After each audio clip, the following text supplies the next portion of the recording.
Sunderland are in talks over the Roma attacking midfielder Matthias Soule at a price of €35 million, around £30 million, a figure that would match what the club paid for Habib Diarra.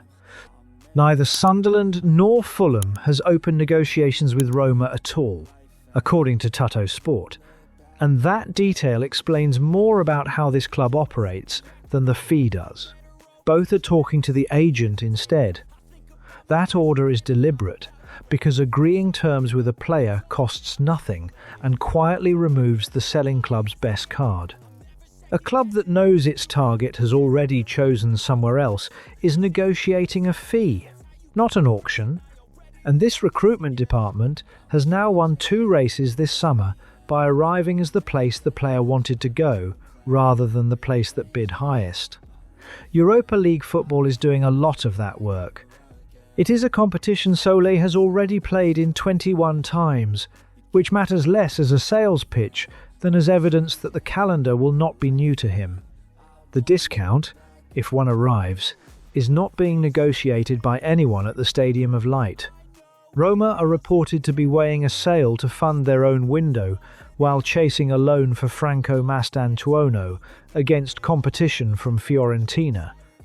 And the moment that deal lands is the moment their asking price softens. Waiting for someone else's business to complete has become the standard method here. What is different this time is that Fulham are running the same play, on the same player, through the same route, so patience no longer sits unopposed. Against the model, Soule fits almost exactly.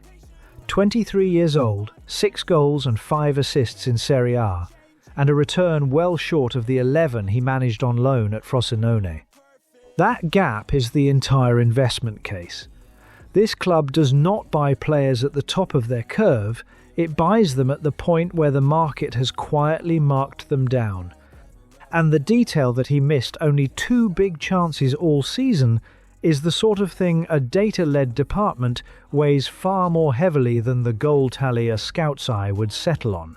The harder question is what £30 million buys when Regis Lebris has said he wants a core group of 20 players covering 4 competitions. 20 is a thin number for that calendar, and spending the club record on 1 attacking player rather than 3 squad additions is a bet on quality holding up where depth normally has to. It is also, indirectly, a message to Brian Brobby, who scored 7 in 31 league matches, went to the World Cup and has drawn interest from Manchester United and Bayern Munich. Building the attack around a player is one of the few arguments left when the money cannot compete. So the fixture to watch is not in England. It is whether Roma get Mastantuono, because that is when Sunderland find out what Soule actually costs.